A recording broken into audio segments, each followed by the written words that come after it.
ایرانی چارواکي وایي اسلامي امارت د ډیپلوماتانو په ګمارنه کې د منل شوو اصولو په اساس چلند وکړي. سلام د انیس میډیا درنو مینوالو، ستړي مشئ. که چیرې زموږ چینل ته نوي راغلي، زموږ چینل در سره سبسکرایب کړئ.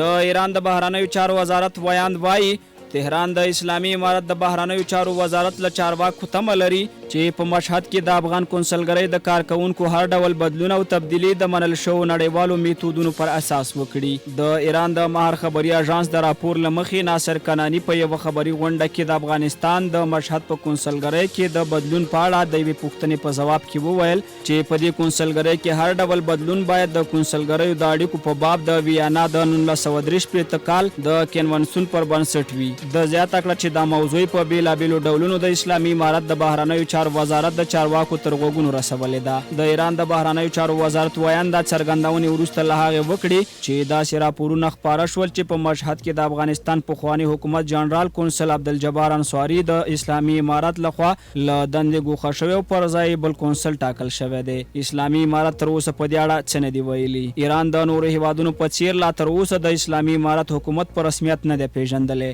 خو له دې سره ایران یو له هغه څو هیوادونو څخه دی چې له اسلامي امارت سره نږدې اړیکې لري او د اسلامي امارت ډیپلوماتان یې منلي دي. له ملتیا او توجه مو نړۍ مننه، تر بیا ښې چارې.